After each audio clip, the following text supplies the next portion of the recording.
আপনাদের স্বাগত জানাই আমি আমার রাজনৈতিক বিশ্লেষণ শুনবার জন্য। আজকে সকালে ঘুম থেকে উঠেই পত্রিকার একটি শীর্ষস্থানীয় দৈনিকের শিরোনাম দেখলাম যে নির্বাচন নিয়ে বিএনপির মধ্যে সংশয়। 13ই জুন লন্ডনে যে বৈঠক হলো, তারপরে বিএনপির নেতা কর্মীদের সারা দেশে যে উচ্ছ্বাস এবং ব্যক্তিগত পর্যায়ে যখনই আলাপ আলোচনা করেছে তাদের মধ্যে যে নিশ্চিত একটা অবস্থা তৈরি হয়েছে, ফেব্রুয়ারিতে নির্বাচন, সম্ভবত 12ই ফেব্রুয়ারি, এবং বিজয় তো সুনিশ্চিত। আমি এটার প্রথম দিনই সমালোচনা করেছিলাম। আমি এটা বলেছি যে বিএনপি ট্র্যাপ এবং মিস্টার তারেক রহমানকে ভালনারেবল করে ফেলা হয়েছে। যারাই করেছেন দলের ভেতর থেকে বাইরে থেকে, তারা সেটা ভালো বলতে পারবেন। আমি এর পরে কয়েকদিন নানাভাবে এই বৈঠকের পূর্বাপর পরিস্থিতি আপনাদের সামনে আমার মতো করে ব্যাখ্যা করবার চেষ্টা করেছি। অনেকে সেটা পছন্দ করেছেন, অনেকে করেননি, এমন অনেকে আমাকে বকাবকিও করেছেন, কিছু যায় আসে না তাতে। তো আমি একটু দেখে অবাক হলাম যে এবং ওই পত্রিকাটিতে বক্স করা দেখলাম বিএনপি জাতীয় স্থায়ী কমিটির সদস্য মিস্টার সালাউদ্দিন আহমেদের বক্তব্য, যেখানে তিনি বলছেন যে স্থানীয় সরকারের নির্বাচনের দাবি এবং এই যে প্রপোর্শনাল রিপ্রেজেন্টেশনের দাবি, এটাকে নির্বাচনকে বিলম্বিত করা অথবা নির্বাচন না করবার একটা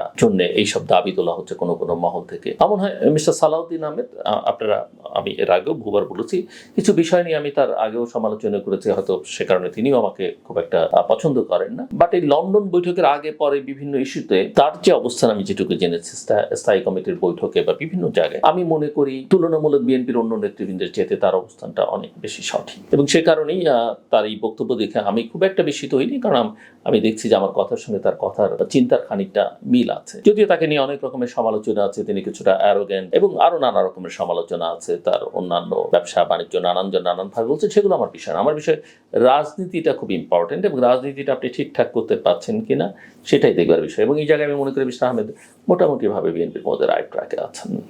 এখন আসুন মূল প্রসঙ্গে। নির্বাচন নিয়ে সংশয় না থাকবার কোনো তো কারণ নেই। আমি এটা বহুবার বলবার চেষ্টা করেছি যে বাংলাদেশের নির্বাচন, জাতীয় সংসদ নির্বাচন, যেটা আমরা সবাই চাইছি এই অভ্যুত্থানের পরে, সেটা হলে 25শে ডিসেম্বরের মধ্যে হবে। এবং 25শে ডিসেম্বরের মধ্যে নির্বাচন না হলে বাংলাদেশে আগামী কয়েক বছরের মধ্যে নির্বাচন হবে না। কেন হবে না সেটার অনেক রকমের কারণ আছে। বিএনপি তো একদম প্রথম দিন থেকেই খুবই আশাবাদী, যদিও এই আন্দোলন সংগ্রামের পুরো কৃতিত্ব তার দাবি করবার সক্ষমতাই ছিল না, করতেও পারেনি, অনেক ত্যাগ স্বীকার করবার পরেও। আওয়ামী লীগ মার্জিনালাইজ, বিএনপিও আসলে ধীরে ধীরে মার্জিনালাইজড হবার পথে। এটা বিএনপি বুঝতে পারছে না। একদিকে সারা দেশের নেতা কর্মীদের নিয়ন্ত্রণ করতে পারছে না, নানা অপকর্ম এবং তাদের বিরুদ্ধে প্রচারণাও আছে, মিথ্যে প্রচারণা আছে, কথাই সত্যি। অন্যদিকে আমার ধারণা বিএনপির নেতা কর্মীদের একটা বড় অংশ যে অবস্থা এখন আছে তাতেই সন্তুষ্ট। ক্ষমতায় যাওয়া, রাজনীতি করা, দেশের মানুষের সেবা করা, দলটাকে আরো শক্তিশালী করা, এগুলোর চাইতে তাদের ব্যক্তিগত লাভালাভ, ব্যবসা বাণিজ্য, এই দিকে তারা অনেক বেশি মনোযোগী। আওয়ামী লীগের বিদায় পর্বে তারা কিছুটা সুবিধা নিয়েছে এবং তারপরে নিজেদের হারানো অনেক কিছু তারা পুনরুদ্ধার করেছে, নতুন অনেক জায়গায় নিজেদেরকে বিস্তৃত করবার একটা চেষ্টা করছে। কিন্তু সেটা করতে গিয়ে আসলে তারা রাজনীতি থেকে ক্রমশ দূরে সরে যাচ্ছে। এবং দেশের সবচেয়ে সম্ভাবনাময় এই পরিস্থিতিতে, বর্তমান পরিস্থিতি, যে দলটি ছিল, যে দলটি বাংলাদেশকে আসলে মধ্যপন্থার একটা ডিরেকশনে নিয়ে যেতে পারত, সেই দলটি আমার মনে হয় একটা চোরাবালিতে পা দিয়েছে, ভুলের চোরাবালি। লক্ষ্য করলে দেখবেন যে বিএনপির যারা একদা মিত্র, তারা কিন্তু সবাই ধীরে ধীরে বিএনপির প্রতিপক্ষ শিবিরে চলে যাচ্ছে। যে ইসলামী আন্দোলন, জামাত কোনোদিন একসাথে রাজনীতি করতে পারতো না, যে হেফাজত ইসলাম, জামাত কোনোদিন এক ছিল না, তারা সবাই এখন এক শিবির। সাম্প্রতিককালে আপনারা লক্ষ্য করেছেন ইসলামী আন্দোলনের যে সভা ঢাকায় হলো সোহরাওয়ার্দী উদ্যানে, সেখানে সবাই, এমনকি গণ অধিকার পরিষদে গিয়ে সেখানে যুক্ত হয়েছে, জামাত ছিল। এবং গণ অধিকার পরিষদের নেতৃবৃন্দের নিশ্চয়ই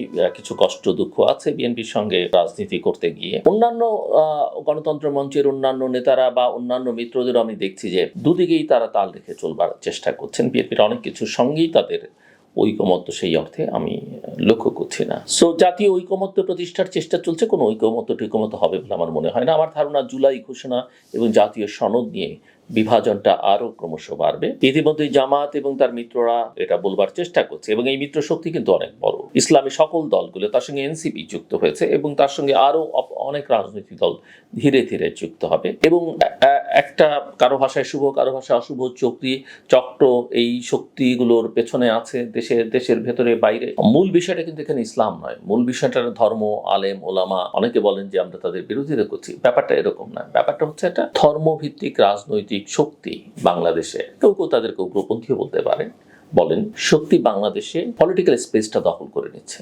আওয়ামী লীগের অন্যায় অবিচার আর বিএনপির অপরিণামদর্শিতা এর জন্য মূলত দায়ী। বাংলাদেশের ইতিহাসের জন্মের ইতিহাসের সঙ্গে এই রাজনীতি যায় না। একটা আধুনিক বাংলাদেশ গড়বার যারা আকাঙ্ক্ষা করেন তাদের সঙ্গে এই রাজনীতি যায় না, কিন্তু বাস্তবে সেটাই হতে চলেছে। এবং প্রফেসর মোহাম্মদ ইউনূস, যাকে একটা লিবারেল ডেমোক্রেট হিসেবে সবাই চেনেন, তিনিও এর এখন প্যাট্রন হয়ে দাঁড়াচ্ছেন, জেনে বুঝে অথবা না জেনে। সবার মধ্যে একটা ক্ষমতা লোভ, সবার মধ্যে কিছু প্রাপ্তির আশা, বা যা কিছু পেয়েছি তাকে বিস্তৃত করবার চেষ্টা। এবং এরা এখন স্থানীয় সরকারের নির্বাচন আগে চাইছে, এরা গণপরিষদের নির্বাচন চাইবে, এরা রাষ্ট্রপতির পদত্যাগ চাইবে, নির্বাচন কমিশনের পদত্যাগ চাইবে। এগুলো আমি বলছি, এরা সেনাপ্রধানের পদত্যাগ চাইবে। এটাও বলে রাখি যে সেনাপ্রধান হিসেবে জেনারেল ওয়াকার যতক্ষণ আছেন ততক্ষণ নির্বাচনের একটা আশা থাকবে, এরপরে নির্বাচন বহুদূর। কারণ বাংলাদেশের পুরো পলিটিক্যাল ল্যান্ডস্কেপটা চেঞ্জ হয়ে গেছে। আওয়ামী লীগের জন্য প্রধানত দায়ী, আওয়ামী লীগকে যারা পেছন থেকে সহায়তা দিয়েছে, আমাদের প্রতিবেশী ভারতকেও এখানে দায়ী করা চলে। তারা জনগণের সঙ্গে সম্পর্ক করতে চায়নি, অন্যান্য রাজনৈতিক শক্তির সঙ্গে সম্পর্ক করতে চায়নি, পুরো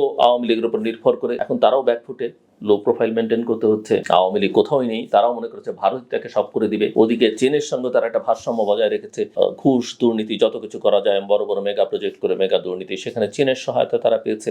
এবং আমরা এটাও লক্ষ্য করেছি যে চীন আর ভারত বিভিন্ন নির্বাচনের পরে কে আগে অভিনন্দন শেখ হাসিনাকে জানাবেন তার জন্য এক ধরনের প্রতিযোগিতায় লিপ্ত ছিল। 18 নির্বাচনের পরেই তো সম্ভবত ভারতের আগে চীনে গিয়ে গেল সোনার নৌকা নিয়ে। সো এগুলো আমরা জানি কার কি ব্যবসা, কার কি লক্ষ্য।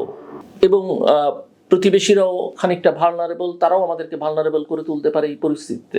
এইসব বললে আবার অনেকে বলেন যে রয়ের দালাল, ভারতের দালাল। যাই হোক, ভারত সম্পর্কে কতটা সমালোচনা আমরা করেছি, আওয়ামী লীগকে নিয়ে কি সমালোচনা করেছে, কে সাফার করেছে, সেটা যাদের শুভবুদ্ধি আছে তারা নিশ্চয়ই জানেন এবং সেভাবেই বিবেচনা করবেন। সম্প্রতি দেখলাম চীনে তো প্রায় প্রতিনিয়ত লোকজন যাতায়াত করে, শিক্ষার্থীরা, বিভিন্ন থিঙ্ক ট্যাঙ্কের লোকজন, ব্যবসায়ী নেতৃবৃন্দ এবং বিভিন্ন রাজনৈতিক দলের নেতৃবৃন্দ। আওয়ামী লীগের নেতারাও বহুবার চীন সফরে গেছেন, কখনো মাহবুব আলম হালিমের নেতৃত্বে, কখনো ওবায়দুল কাদের নেতৃত্বে, এরকম আমরা অতীত লোকছে।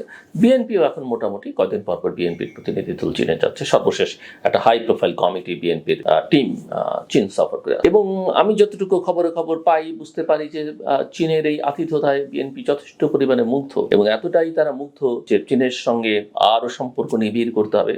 ঐতিহাসিকভাবে আমরা জানি চীনের সঙ্গে বিএনপির একটা সুসম্পর্ক আগে ছিল প্রেসিডেন্ট জিয়াউর রহমানের সময় থেকে। তারপরে সেই সম্পর্কে ভাটা পড়েছে বিএনপি যখন ক্ষমতায় ছিল তখন থেকে, তাইওয়ানের ট্রেড অফিস করাকে কেন্দ্র করে এখানে। এবং এখন আবার সেই সম্পর্ক, এবং আমরা জানি যে শেখ হাসিনার ক্ষমতায় টিকে থাকবার পেছনে শুধু ভারতকে অনেক অভিযুক্ত করেন, এখানে চীনেরও একটা বড় ভূমিকা ছিল। চীন অর্থ করে বিভিন্ন প্রকল্পে সহায়তা দিয়ে আসলে এই সরকারকে অনেকখানি প্রাণ দেবার চেষ্টা করেছে, প্রাণ বন্ধ করে রাখবার চেষ্টা করেছে। সেই চীনে এখন বিএনপি নেতাদের যাতায়াত, এবং এটাও এখন বুঝতে পারছি যে ক্ষমতায় গেলে টেলে তারা চীনের নির্দেশিত পররাষ্ট্রনীতি হয়তো ফলো করবেন। এত ত্যাগ তিতিক্ষার পরে এই যদি তার পররাষ্ট্রনীতি দর্শন হয়, এই যদি তার বোঝাপড়া হয়, আমি একটু বিএনপিকে নিয়েও শঙ্কিত এবং আতঙ্কিত। আই এম নট সেইং যে বিএনপিকে প্রো ইন্ডিয়ান পলিটিক্স করতে হবে, কিন্তু অ্যাট দ্য সেম টাইম বা প্রো আমেরিকান পলিটিক্স করতে হবে, প্রো চাইনিজ পলিটিক্স করারও কিছু নেই।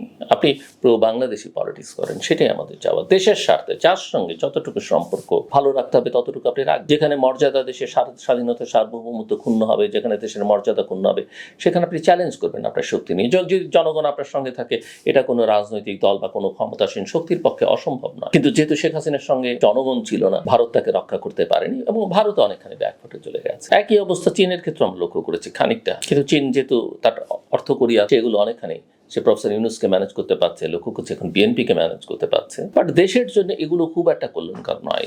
এটা ভূ রাজনৈতিক, ভূ অর্থনীতির বিবেচনায়, দেশের অর্থনৈতিক স্বার্থ বিবেচনায় আমি মনে করি বিএনপি ফাঁদে পড়েছে, এবং বিএনপি আসলে এর জন্য নিজে খেসারত দিবে, দেশকেও তার জন্য খেসারত দিতে হবে। আওয়ামী লীগের অপকর্ম গেছে তো গেছেই, কবে ফিরে আসবে, ফিরে যা আসার আলোচনা হচ্ছে সেটাও হচ্ছে ওই বর্তমান সরকারের ব্যর্থতা আর বিএনপির দূরদর্শিতার অভাবের কারণে। তবে অবশ্যই আমি মনে করি প্রতিটা রাজনৈতিক দলকে, রাজনৈতিক শক্তিকে রাজনীতি করতে দেওয়া উচিত, নির্বাচন করতে দেওয়া উচিত, এবং জনগণকে তার সিদ্ধান্ত গ্রহণ করবার ক্ষমতা দেওয়া উচিত। সো সব মিলিয়ে যেটা আমি দেখি যে নানান দাবি উঠতে থাকবে, নানান কিছু হবে, এবং প্রফেসর মোহাম্মদ ইউনূসের সরকার আসলে নির্বাচন করতে পারবে না, নির্বাচনের তারিখও তারা ঘোষণা করতে পারবে না, কালক্ষেপণ করবে, নানা নাটক করবে, সংস্কার কিছুই হবে না, বিচারও তারা কিছু করতে পারবে না, এবং বিএনপি নেতারা আকাশে উঠতে থাকবেন, কিন্তু বড় বড় কথা বলবেন, কাজের কাজ তারা কিছুই করতে পারবেন বলে এখন আর আমার কাছে খুব একটা মনে হয় না।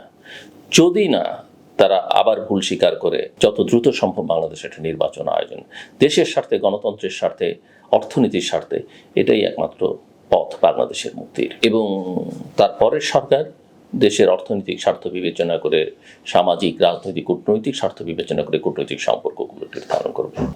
দিন চলে যাচ্ছে, আমাদের সম্ভাবনা দুটো প্রধান রাজনৈতিক শক্তির, একটা এখন প্রায় দৃশ্যমান নয়, আরেকটা একটার পর একটা ভুল করছে। যদিও তাদের অপার সম্ভাবনা ছিল পুরো পরিস্থিতিকে নিজেদের নিয়ন্ত্রণে নেওয়া এবং দেশের স্বার্থে কাজ করে, সেটা তারা করতে পারছে না।